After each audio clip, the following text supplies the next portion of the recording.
Hello everyone, welcome to my channel. आज हम करेंगे पॉलिटी की क्लास। तो उसमें क्या करने वाले हैं, evolution of states and UTs. तो देखिए, अगर आपने हमारे चैनल को अभी तक सब्सक्राइब नहीं किया है तो सब्सक्राइब कर ले, ताकि जब भी मैं वीडियोस डालूं तो नोटिफिकेशन आपको फटाफट मिल जाए। और वीडियो की कंटेंट अगर अच्छा लगे तो आप लाइक करना बिल्कुल भी नहीं भूलें। और वीडियोज़ की लिंक आप अपने फ्रेंड्स को भी शेयर कर सकते हो, ताकि उनको भी इनका फ़ायदा हो सके। तो देखिए, ये पॉलिटी की क्लासेस में जो हमने कल किया था वो क्या किया था, salient features of the constitutions. तो अब क्या करेंगे, आज evolution of states and UTs की, स्टेट और यूटी कैसे बना हमारे कंट्री में, तो ये सारी चीज़ें डिस्कस करेंगे हम इस वीडियोस में। तो देखिए, इनमें आपको 3 चीज़ों के बारे में पढ़ना है, धर कमीशन, जेवीपी कमेटी और फैजल अली कमीशंस। तो चलिए, क्या है धर कमीशंस में क्या क्या बातें थी। तो देखिए, कॉन्स्टिट्यूएंट असेंबली ने अपॉइंट किया एस.के. धर कमीशंस जून 1948 में। अब एस.के. धर कमीशंस है तो इनके हेड कौन थे, एस.के. धर ही थे। क्यों बनाया गया, to recognise states on linguistic basis, मतलब लैंग्वेज के बेसिस पे स्टेट का फॉर्मेशन करने के लिए।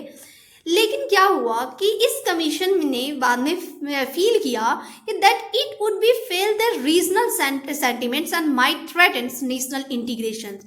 इससे क्या होगा, जब लिंग्विस्टिक बेसिस पे हमारे कंट्री में स्टेट का फॉर्मेशन होगा तो ये जो है लोगों की इमोशंस के साथ खिलवाड़ होगा, और ये इससे हमारी यूनिटी पे भी इफेक्ट पड़ेगा, है ना। तो इसलिए क्या किया गया, इसको जो एस.के. धर कमीशन थे ये रिजेक्ट कर दिया इन्होंने, linguistic formation of states. Hence it rejected the linguistic formation of states. फिर आती है देखिए जेवीपी कमेटी। तो कांग्रेस की सेशन, जयपुर सेशन में 1948 में जेवीपी कमेटी का फॉर्मेशन होता है।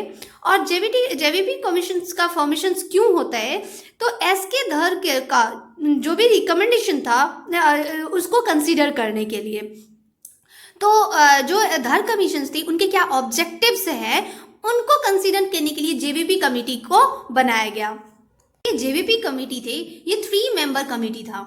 जेवीपी नाम ही रखा गया था इसका, इसीलिए देखिए क्यों रखा गया था। तो जे फॉर जवाहरलाल नेहरू थे, वी फॉर वल्लभ भाई पटेल थे, और पी फॉर पट्टाभी सिद्धारमैया थे। मतलब ये 3 लोग थे इन कमेटी में। बाद में इस कमेटी ने भी फील किया कि नहीं, जो ये लिंग्विस्टिक बेसिस के बेस पे हमारे स्टेट्स का फॉर्मेशन होगा, ये हमारे कंट्री की यूनिटी के लिए सही नहीं है, ये लोगों की भावनाओं के साथ खिलवाड़ है, मतलब इनके इमोशंस के साथ। तो इन्होंने भी क्या किया, hence it rejected the linguistic formations of states. तो फिर क्या होता है, जो अब गवर्नमेंट के ऊपर दबाव आ रहे हैं लिंग्विस्टिक बेसिस पे स्टेट का फॉर्मेशंस के लिए, तो अक्टूबर 1953 में क्या होता है कि government of India act was forced to was forced to create the first linguistic state Andhra Pradesh. Means कि अक्टूबर 1953 में क्या होता है कि पहली लिंग्विस्टिक बेसिस पे स्टेट का फॉर्मेशन होता है आंध्र प्रदेश। अब आंध्र प्रदेश का फॉर्मेशन कैसे हुआ, तो मद्रास प्रेसिडेंसी में जो भी तेलुगु स्पीकिंग लोग थे, तेलुगु स्पीकिंग एरियाज थे, उनको अलग करके आंध्र प्रदेश का फॉर्मेशन किया गया। अब आंध्र प्रदेश की जो पहली कैपिटल थी, first capital was Kurnool, and high court इसकी कहा थी तो गुंटूर। आई होप कि आपको समझ में आ रहा होगा, लेकिन फिर भी अगर कोई कंफ्यूजन रहता है, किसी भी तरीके की प्रॉब्लम रहती है, तो आप हमें कमेंट सेक्शंस में लिख के बता सकते हैं। मैं कमेंट देखती हूँ सबका, और मैं आपको अगले वीडियो में एक्सप्लेन कर दूंगी। आपकी जो भी डाउट है, जो भी क्वेरीज है, आप हमें कमेंट सेक्शंस में लिख के बता सकते हैं। और वीडियो की कंटेंट अगर आपको अच्छी लग रही है तो आप लाइक जरूर करें। तो चलिए, क्या होता है अब जब आंध्र प्रदेश का क्रिएशन हो जाता है तो उसके बाद क्या होता है कि अब डिमांड बढ़ने लग जाती है इस लैंग्वेज के बेसिस पे स्टेट्स के फॉर्मेशंस के लिए। तो the demand for the creation of states on language basis intensified, काफ़ी इंटेंसिफाइड हो जाता है कि अब लैंग्वेज के बेसिस पे स्टेट के फॉर्मेशंस के लिए। लेकिन देखिए, ये सही नहीं था। अगर हर एक स्टेट का फॉर्मेशन लैंग्वेज के बेसिस पे हो जाता तो क्या होता है कि इससे हमारी यूनिटी को ठेस पहुंचती। कितने ही लैंग्वेज बोला जाता है हमारे कंट्री में, कितनी डाइवर्सिटी है। तो इस तरीके से क्या होता है कि अब कोई भाईचारा नहीं रहता है, कोई ब्रदरहुड नहीं रहता है एक दूसरे के प्रति, सब अपने अपने स्टेट्स के लिए भागते। तो ये चीजें थी। तो क्या होता है कि दिसंबर 1953 में क्या होता है, 3 मेंबर कमीशन जो कि कहलाया क्या, फैजल अली कमीशन। अब फैजल अली कमीशन थे तो इनके हेड कौन थे, फैजल अली ही थे। तो इनमें कौन कौन थे, तो फैजल अली जो कि हेड थे, के एम पानीकर और एच एन कुंजरू, इनको मिला के क्या किया जाता है, फैजल अली कमीशन का फॉर्मेशन किया जाता है। अब क्या होता है कि इसको ये स्टेट रीऑर्गेनाइजेशन कमीशन भी कहा जाता है। अब इन्होंने क्या किया, accepted language as the basis of reorganisation of state.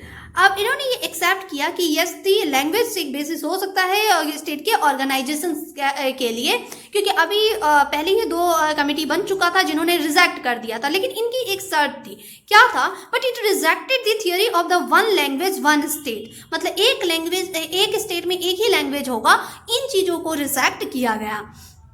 तो लेकिन क्योंकि इनकी जो व्यू थी वो क्या थी कि unity of India should be the primary considerations, जो इंडिया की यूनिटी है उसको ध्यान में रख के ये किया जाएगा। तो अब 1956 में क्या होता है, 14 स्टेट्स एंड 6 यूटी का फॉर्मेशन होता है, 14 स्टेट और 6 यूनियन टेरिटरीज का फॉर्मेशन हो जाता है। तो चलिए आज के लिए बस इतना ही, नेक्स्ट क्लास हम कल करते हैं। अब इसी तरीके से छोटे छोटे वीडियोज में पूरी पॉलिटी को खत्म करेंगे। वीडियोस देखिए ज़्यादा बड़ी होती नहीं है, तो कंटेंट भी बहुत ज़्यादा होता नहीं है कि आप लिख नहीं पाओ एक दिन में, तो आप हमारे साथ नोट डाउन भी करते रहे ताकि आपके पास भी नोट्स तैयार हो जाए, एक शॉर्ट नोट्स तैयार हो जाए ताकि एग्जाम के टाइम में आप क्या कर पाओ, उसको रिविजन कर पाओ।